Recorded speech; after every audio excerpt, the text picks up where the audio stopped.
Ang usapin tungkol po kay Bitcoin ay hindi lang tungkol sa presyo nito o kung gaano kalaki ang kita. Para sa iba ay ito ay isang simbolo ng kalayaan, isang pag-asa para sa kinabukasan at isang paraan para makawala sa kontrol ng mga bangko at gobyerno. Pero sa gitna ng mga paniniwalang ito ay may isang veteranong trader na tila sinampal ang mga naniniwala na si Bitcoin ang sagot sa lahat ng problema po nila sa buhay. Ang pangalan po niya ay walang iba kundi si Ginoong Peter Brandt. Kaya sa video na ito ay pag-uusapan po natin kung bakit sinabi ni Ginoong Peter Brandt na si Bitcoin ay just an asset at hindi dapat gawing simbolo ng revolusyon. Alamin natin kung paano po nag-react ang ilang personalidad sa crypto community gaya po ni Ginoong Michael Saylor at kung ano po ang ibig sabihin ng ganitong mga pahayag para po sa atin bilang mga Pinoy crypto enthusiast. Kaya ayan, bago po tayo magpatuloy ay pakibasa na lamang po muna ang disclaimer dito po sa ibaba ng ating screen. Yan mga ka-crypto, simulan po natin sa kung ano po ang sinabi ni Ginoong Peter Brandt tungkol kay Bitcoin. Ayon sa kanya ay maling umasa daw na si Bitcoin ang mag-aayos ng buhay ng isang tao. Sa kanyang post sa X or dating Twitter ay sinabi niya na si Bitcoin ay isa lamang asset o ari-ariang pampinansyal. Dapat daw ay tigilan ng ibang tao ang pagiging emosyonal na si Bitcoin ay magkakaroon ng totoong buhay. Yan, or sa pamamagitan ni Bitcoin ay maaring magkaroon ng ang isang tao ng totoong buhay. Ito ay isang diretsahang banat sa mga taong sobrang attached kay Bitcoin bilang isang relihiyosong paniniwala at hindi lamang bilang isang investment tool. Ngayon ay ano po ang naging reaksyon ng crypto community sa sinabi ni Ginoong Brandt? Ayan, hindi po nagustuhan siyempre ng marami sa crypto community ang pahayag ni Ginoong Brandt. Para sa kanila ay hindi lang basta-basta asset itong si Bitcoin. Isa itong representation ng kalayaan, privacy at personal na pananagutan. Isa sa mga nagtanggol kay Bitcoin ay si Ginoong Michael Saylor. Siya po ang chairman ng MicroStrategy. Ayon sa kanya ay si Bitcoin ay isang sistema na may matatag na protocol at ideology. Hindi lang ito tungkol sa kita, kundi tungkol sa pagsuway sa luma at centralized system ng finance. Ngayon ay paano po ipinaliwanag ng iba ang mas malalim na kahulugan ni Bitcoin? Isa pang community member na si Ginoong Marcelo Cardinal ay nagbahagi naman na kanyang pananaw. Para sa kanya, si Bitcoin ay hindi lang instrumento ng pera, kundi bahagi ng isang mas malawak na mindset. Mindset na nakafocus sa personal accountability at tunay na financial freedom. May isa ring anonymous na commenter na si Chicago Hoodle ang nagsabi na ang fiat system o traditional na pera ay parang isang relihiyosong paniniwala na rin at si Bitcoin ang alternatibo rito. Yan, ngayon ay ano naman ang koneksyon ng paniniwala sa presyo ni Bitcoin. Sa usapin naman ng presyo ay may isang commenter na nagngangalang Rabi ang nagsabi na ang kinabukasan ni Bitcoin ay nakasalalay sa paniniwala ng mga tao. Ayon naman sa kanya ay pwedeng umabot ang presyo ni Bitcoin sa $100 million kung ang collective belief ay mananatili sa lalim. Yan, sa kanyang lalim. Mananatili na malalim. Ayan.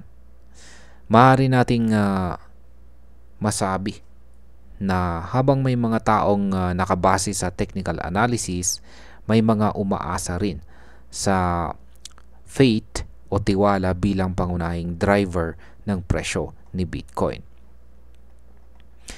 Ngayon ay ang sunod pong katanungan rito ay ano po ang track record ni Ginoong Peter Brandt pagdating sa prediction kay Bitcoin.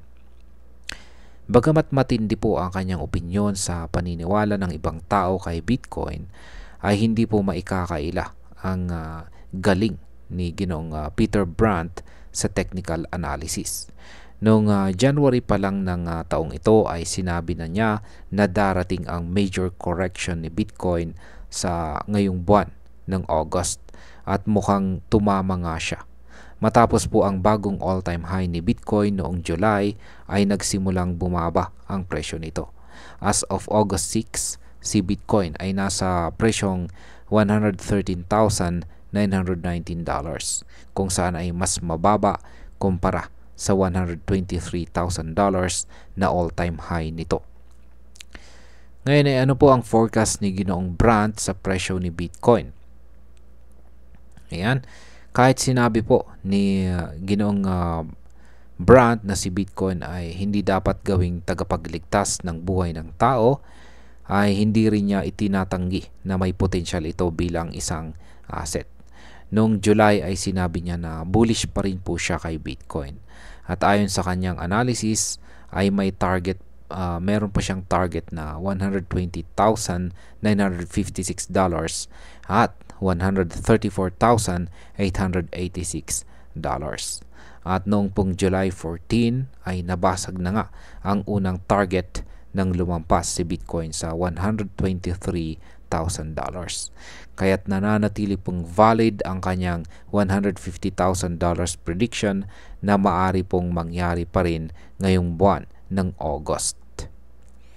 Yan, bilang panguling katanungan ay bakit po nagkaroon ng matinding usapan sa pagitan ng ideology at technical na pananaw. Yan, ang ugat po ng usapin ay dahil may dalawang magkaibang pananaw pagdating kay Bitcoin. Una ay ang mga taong tinitingnan ito bilang revolusyon sa finance or financial revolution. Para sa kanila, si Bitcoin ay hindi lang isang coin kundi simbolo ng pagbabago. Pangalawa ay ang mga tulad ni Ginoong Peter Brandt na batay lamang sa chart, data at patterns ang kanilang desisyon. Para sa kanila, si Bitcoin ay asset lang gaya ng stocks, oil at saka ginto. At kapag umangat po ang presyo ay magandang investment pero huwag itong gawing relihiyon. Ayan, para po sa atin bilang mga Pinoy crypto enthusiast na lumulubog sa mundo ng crypto ay bilang mga Pinoy crypto enthusiast na lumulubog sa mundo ng crypto ay mahalaga po na balanse ang ating pananaw. O maganda na naniniwala po tayo sa potensyal ni Bitcoin bilang isang paraan para lumaya or makalaya sa sistema. Lalo na po kung mahirap lang talaga tayo at gusto po nating umasenso. Pero wag po nating kalimutang si Bitcoin ay volatile. Sa bawat pag-angat ay may kasunod po na pagbagsak. Kaya't importante na pag-aralan po natin ito. Hindi lang sa sentiment, kundi sa datos at analysis. Kung aasa po tayo na si Bitcoin ang aahon sa atin mula sa kahirapan, baka madismaya po tayo.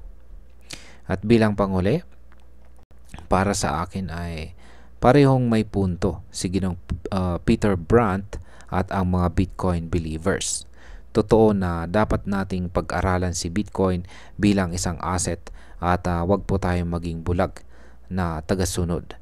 Pero totoo rin na ang isang ideology ay kayang magbigay ng direksyon, disiplina at determinasyon. Ang mahalaga po ay alam natin ang limitasyon ng bawat pananaw. Maging matalino po tayo sa ating investments. Huwag po tayong magpalunod sa hype pero huwag rin tayong mawalan ng panaginip. Kaya kung trader ka man, investor o baguhan lamang sa crypto, tandaan mo ang disiplina, edukasyon at tamang pag-iisip ay may mas mahalaga Yan, ito po ay mas mahalaga kaysa kahit anong coin. At ayan, hanggang dito na lamang po tayo sa video na ito mga ka-crypto. Marami pong salamat sa panonood. Ingat po tayo lagi at God bless po sa ating lahat.